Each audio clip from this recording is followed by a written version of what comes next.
Hello, it is Monday, September 11th, 2023. I'm Chris Remo, and welcome back to the New York Times Crossword Daily Solve.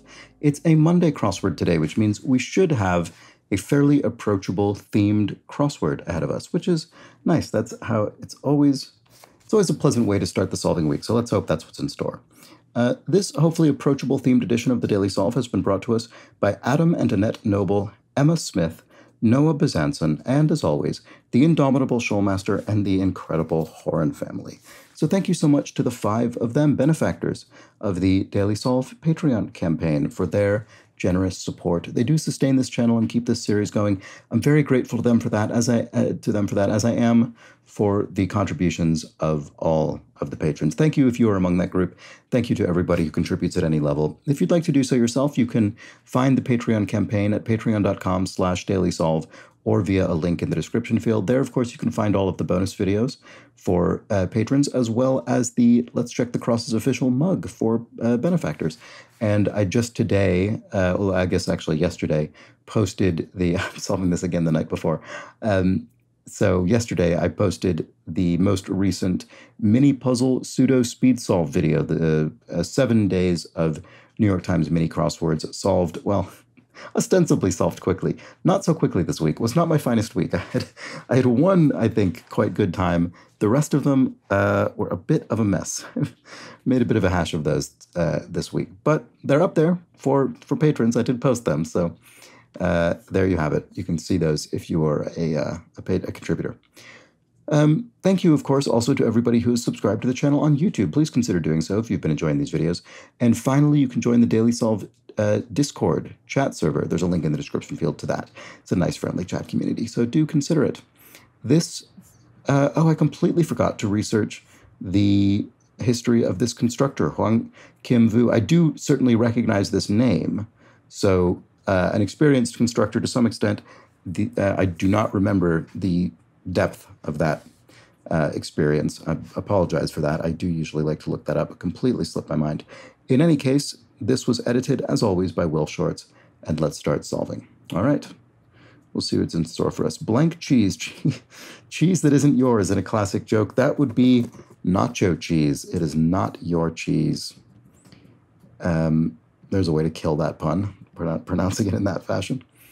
Apt rhyme for grabs. Nabs, I suppose. They're synonymous. And they rhyme. Parcel of land could be an acre, maybe? Or an area? I assume an acre, more likely. If one was sore, perhaps your muscles ached. And an Olympic figure skater, Nathan, I don't know. I mean, it could be Nathan Chow or Chu or something, but I don't know. What might be needed in the kitchen? Bread dough? So, I mean, that it would be an incredibly common thing to need in the kitchen. It's also selecting this down clue. Oh, right, okay. So here this says classic Maya Angelou poem, or a hint to the answers to the starred clues and the circled letters in 2 different ways. Oh, right, sorry. I've only just realized how interesting this grid is. I completely didn't think to point this out because I didn't really take it into account myself. We have this sort of staircase of circled cells running up the grid, and it's very much following the overall sort of diagonal disposition of the black cells. So was that referenced in here? Yes, a hint to the answers to the starred clues and the circled letters in 2 different ways. Right, that's interesting. Okay, well that was our revealer. So let's get back to the clues here. Adjustable part of a car seat would be its headrest, I think. And it's likely that, odds are, you might say. Check out, like competition, scope out the competition, perhaps. Here we have singer Rawls or Reed, Lou Rawls or Lou Reed. Those are both singers, so there we have it. And of course, this is an or clue, which means we're only going to be referring to either one of these. So it's just a single Lou. We're not going to have pluralized Lou's here. Craze could be a rage. You could say that's all the rage. It's a big craze, a big fad. And here we have a camera type in brief, SLR, for a single lens reflex camera. A layer of paint would be a coat of paint. And a truly unpleasant situation would be the pits, maybe? Four-letter word following the. Let's see if that works. In a spooky manner would be eerily, I would say. And a tough pill to swallow would be something you don't enjoy. Maybe it's the real pits as a tough pill to swallow. To be a passenger would be to ride as opposed to sort of pilot or drive or what have you. An ethnic group of Sri Lanka would be Tamil, I would think. Let's check the crosses, though, to be sure. Chef Ming Blank, whose last name is hidden in condiments aisle, must be Chef Ming Sai, because we can see that hidden in condiments aisle, and it's further confirmed. I mean, that would have probably been the name that I would have guessed just based on it looking like a name, but we also have the starting letter T here, so it really tells us where to begin that hidden word. It's a common thing in cryptic crosswords. Okay, going blank, squabbling. You're really going at it. You're squabbling with one another. And, oh, right, sorry, I completely forgot about this. Classic Maya Angelou poem is still... Oh, sorry. Look at this. These are all I's. I bet these are all going to be I's. Let's put them in. I'm going to do that. I'm going to go down because the acrosses will work in my favor then. Well, not if I don't. Okay, there we go. All right, well, look at that. We've filled in this whole... We've bisected the grid diagonally, actually, as it turns out. And let's see what that gives us. Taken care of on an invoice stamp. But you could have a stamp marking an invoice paid. If one prepares to shoot a target, one aims at the target. Flights of fancy are whims. You could follow a whim, a flight of fancy. And someone slender could be described as thin. Something lacking originality could be trite. Oops. And mattress coils are springs inside of a box spring mattress, I suppose. Kentucky Derby and an Indianapolis 500 are auto races. No, is the Kentucky Derby a horse race? And Indianapolis 500 an auto race? Satirizes are sends up, so you could send something up, satirize it, sort of poke fun at it. And here we have Nathan Chen, after all. Okay, there we go. Word before tape or after tear could be duct tape or a tear duct. So it's actually the word tear, not tear. All right, physicist Einstein, of course, would be Albert Einstein, and chance to hit in baseball would be an at-bat. You're up at bat.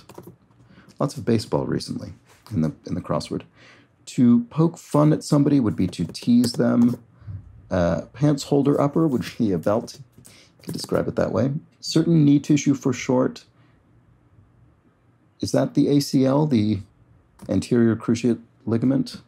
Let's see if that works. Blood-sucking parasite would be a leech. There we go. This is looking good. And one being propelled by hot air would be a balloonist. Right, so someone piloting a hot air balloon, maybe taking a ride in such a thing. I have never been in a hot air balloon. Death notice in brief would be obit for obituary. And part of a crossword that gets filled in is the grid, of course. That's what we're filling out right this moment as we speak. If one obtains something, one gains it. And to do nothing during the course of as a storm would be to simply wait out the storm. Los Estados Unidos would be the United States, the U.S. in Spanish. So there we have it. And cup or pint would be a unit of measurement of volume, I suppose, in those cases. Grumpy mood could be a bit of a snit, a bit of a foul mood. And to hit the slopes would be to ski, to hit the ski slopes. To smooch someone would be to kiss them, and teensy would be very small, bitsy, and oh, teensy and teensy. That's clever. They meet with itty and bitsy. So there's almost they're almost paired because you could have itty bitty or itsy bitsy. We didn't quite have that. We're sort of diagonally crossing over. So we have itty bitsy in this case, but it's a nice little couplet there. Places for peels or scrubs would be spas. Right, okay. You could have a facial peel or I don't know, some kind of exfoliating scrub, I suppose. Here we have a person to keep an eye on for future success. An upward, I'm not sure. Word after tall or tell. So you could have tall tales, or you could tell tales. Maybe you could tell tall tales. And everyone or everything would be all, presumably. Someone foxy could be described as sly, sort of crafty. And what catches more flies than vinegar in a saying? You catch more flies with honey than vinegar, which I've always found sort of funny because who would really want to catch very many flies? But obviously I get the point of the saying. Bone-in cut of lamb, e.g. could be a lamb shank. And a beach grit would be sand, of course. It gets everywhere. Performing a play, say, would be on stage, I suppose. And a protective cover of a camera would be the lens cap. Oh, an up-and-comer is the person to keep an eye on for future success. There we have it. And I'm listening would be talk to me, right? If you're surrounded by things, you're sort of among them, I suppose it is. I was thinking amidst, but that doesn't fit. So singer Tori Amos, there we go. And a proper fellow could be a gentleman. Cogito ergo sum. So there's the, we did a sort of deep dive into this recently. I think, therefore I am, which was, I think, phrased originally in the French as je pense donc je suis, and only posthumously in the Latin, which is certainly the more famous formulation. Green pasta sauce could be pesto. And what do we have? This is the Descartes quote. Sorry, I just realized I didn't mention René Descartes, who formulated the cogito, I suppose it's called. Pioneer in digital recording would be... don't immediately know that. Blank tag, game with target vests would be laser tag. And one named Queen of Tejano music. Oh, Selena, right. Yes, she was in the Crossword maybe a couple of months ago. And then, so I'm glad I remembered that one. Blackbird is a raven, presumably in this case. An ancient Greek marketplace would be an agora. And pioneer, TiVo, pioneer in digital recording, right, okay. Here we have many a Scott Joplin tune would be a rag. So Scott Joplin, the noted composer who wrote in the sort of ragtime form of very often piano music. And Savings, Maple Leaf Rag and The Entertainer, those sorts of things, you'd certainly know them. Savings plan option for short is an IRA, so an individual retirement account. Oh, right, and here we're back to the Maya Angelou poem, Still I Rise. Oh, very good, so our eyes are rising through the grid. So what else did it say? I kept getting distracted from this. A hint to the answers to the starred clues and the circled letters in two different ways. Oh, right, so bread dough rises, a balloonist rises into the sky, an up-and-comer rises in their career. Okay, there we go. So very nice. We have two different ways of sort of symbolically reflecting the title of the poem. Here we have well-ventilated, so a well-ventilated room could be airy, and then abstract artist Joan Miro, and then, yes, who am I to judge is the answer to 12 down, so Miro is correct. And then, that's it. That was the Monday crossword, a nice, fairly gentle Monday with a nice sort of doubly represented theme. We had our Maya Angelou poem, Still I Rise, represented with these eyes rising through the grid, and with three different phrases referring to things that themselves rise, either literally or in a metaphorical sense. So very good, a very nice crossword, and I think it's what we look for on a Monday, a nice gentle theme encased within a fairly approachable puzzle. I think that's what we were promised and what we received. Let me know how you fared with this, though, in the Discord or in the comments below. I am always curious to know. And I think that's that for now. I'm taking a bit of a break from the previous comments as I'm on my travels and trying to conserve time. I will do my best to get back to them as soon as I can.